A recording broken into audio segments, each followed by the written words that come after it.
षोडश अर्थ commission February मास 4 तारीख रु 7 तारीख पर्यंत ओडिशा राज्य गस्तरे आसिछंती। विशेष करिकी ओडिशा राज्यर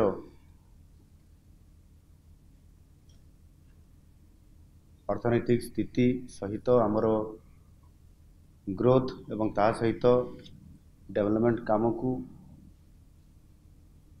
अनुध्यान करने सहित आगामी दिन में ओडिशा किभली भाव में जो क्षेत्र में आमर कम अच्छी ता उपरे विशेष गुरुत्व आरोप करा जाई आगामी दिन में ओडिशा को एक समृद्ध ओडिशा आड़ को नबार ये चिंता मध्य से रखा जाइछि। विशेष करिकी कमिशन 4 तारीख आसला परे सर्वप्रथम ओडिशा रे प्रतिष्ठित थिबा आमर ओडिशा जनजाति संग्रहालय एवं कलिंग स्टाडियम परिदर्शन करिबा एवं परवर्ती पर्याय 5 तारीख रे पुरी परिदर्शन सहित कोणार्क यह निश्चित भाव में मु तांकरे परिदर्शन आज बैठक एवं सेमानंको बहुत सुखी कराई पारिछि। ये अनुभव आज तांकर ये बैठक रु अनुभव हैला। विशेष करिकी आज आमे कमिशन को सहित जो आमर आलोचना हला ये बैठक रे राज्यर विभिन्न आर्थिक दिग प्रति और यार गठनमूलक उपरे विशेष भाव में गुरुत्व आरोप करा जाइछि। सेथिरे विकासमूलक आवश्यकता को एवं से अनुसार तार आर्थिक क्षमता एवं प्रस्तावित आर्थिक हस्तांतर व्यवस्था संपर्क में कमिशन का सहित डिटेल आलोचना होइछि एवं कमिशन का सम्मुख में मध्य आमे किछि ओडिशार विकास को त्वरान्वित करबा पई आमे किछि प्रस्ताव तांको पाखरे आमे रखिछु एवं आमर आशा अछि जे आगामी 2026-2031 जो ये पंचवार्षिक योजना माध्यम रे यह प्रतिफलित हबो एवं निश्चित भाव में ताकू आधार करी आमर कमिशन उपरे जो आमे दाबी रखिचु ता उपरे किछि प्रमुख बिंदु भी आमे रखिचु सा उपरे मध्य मु जस्ट किछि आप पाखरे मु कहया पई चाहे। विशेष करिकी केंद्र सरकारंकर जो टिकस अच्छी बा टिकसर जो आय हुए सेथिरु साधारणतः भावे राज्य मान को जो बंटन करा जाउछि 41%। 41% रु किभली भाव में यह 50% को वृद्धि पाइब आ सेथिपाई आज आमे कमिशन पाखरे आमर दाबी एथिरे उपस्थापना आमे उभय लिखित आकार रे एवं एठी आलोचना कला बेले मध्य मु मोर वक्तव्य रे कथा को मु रखिछि एवं विशेष करिकी केंद्र सरकार टिकेस आयर जो अंश राज्य मान को बंटन करा जाय थाए राज्य मान मध्य रे एक निर्धारित सूत्र आधार रे बंटा जाए जो ओडिशार भाग 4.528% ओडिशा पाई थाए। यही ओडिशार भाग को तार वृद्धि करबा पई आमे 4.964% को बढ़ाइबा पई आमे दाबी रखिचु। यह करले निश्चित भाव में आमे अधिक आर्थिक सहायता ओडिशा पाई परिबो एवं षोडश अर्थ कमिशन 2026-31 अवधि केंद्र द्वारा आकलन करा जाइथवा मोट राजस्व प्राप्ति GRR ର 2% समस्त ग्रामीण और सहरांचल स्थानीय निकाय संस्था पाई मिलित अनुदान स्थिर करिया पाई मध्य आमे प्रस्ताव देइछु।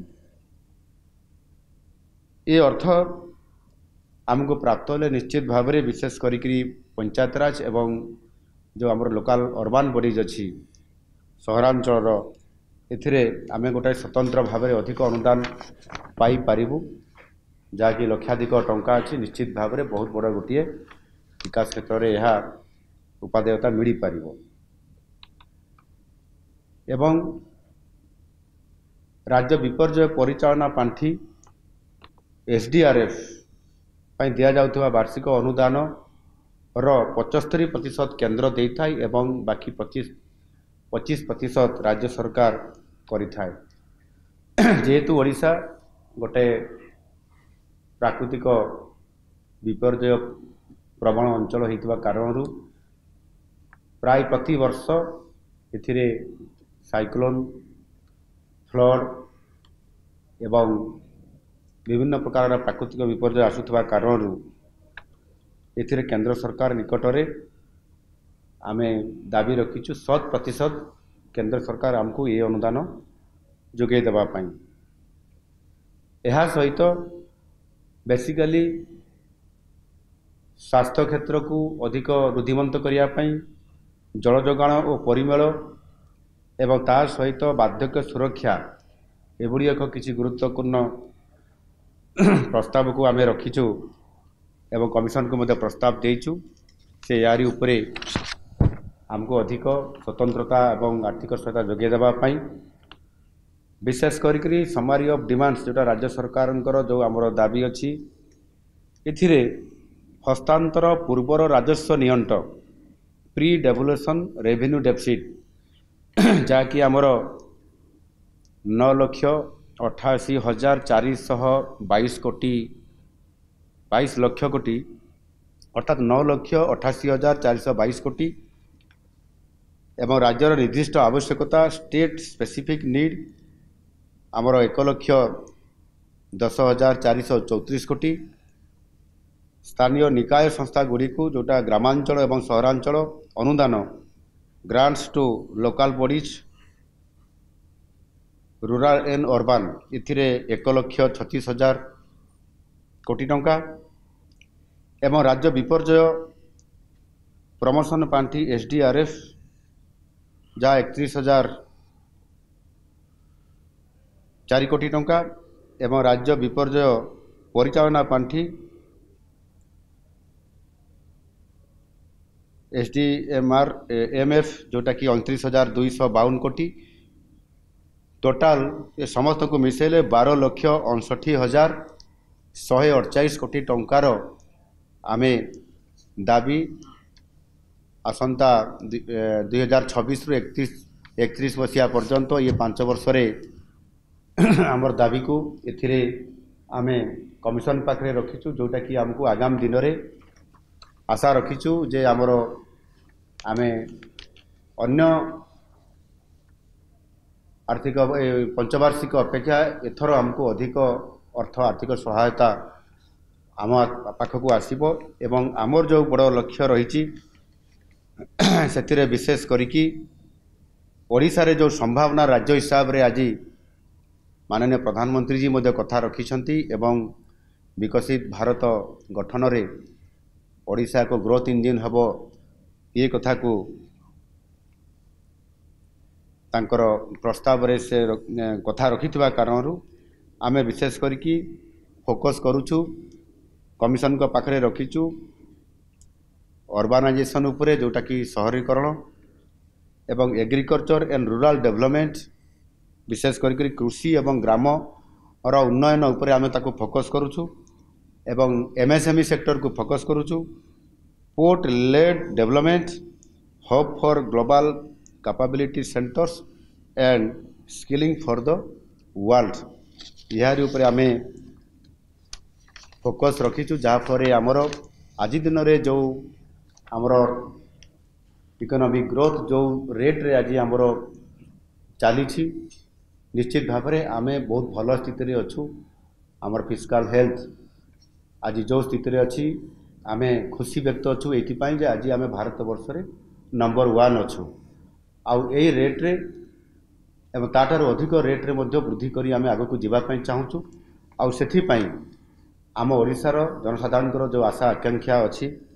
एवं लोकंकर जो स्वप्न अच्छी सरकार जो लक्ष्य अच्छी ताकू निश्चित भाव 4,70,00,000 लोकं को आधार करिकी जो समृद्ध ओडिशा गठन करवा एवं ता सहित विकसित ओडिशा गठन करिकी नुआ ओडिशा हिसाब रे आमे ताकू जो नेबा पई चाहूँ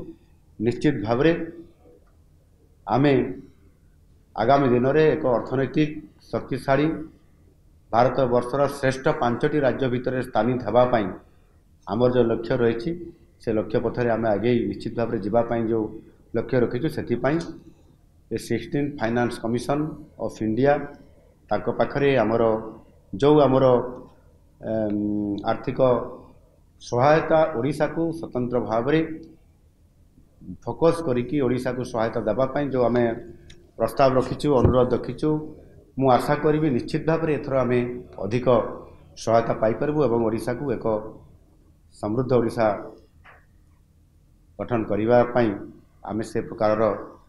आज आलोचन सकारात्मक आलोचन ये सफलता मिलियो बोली मु दृढ़ आशा रखी।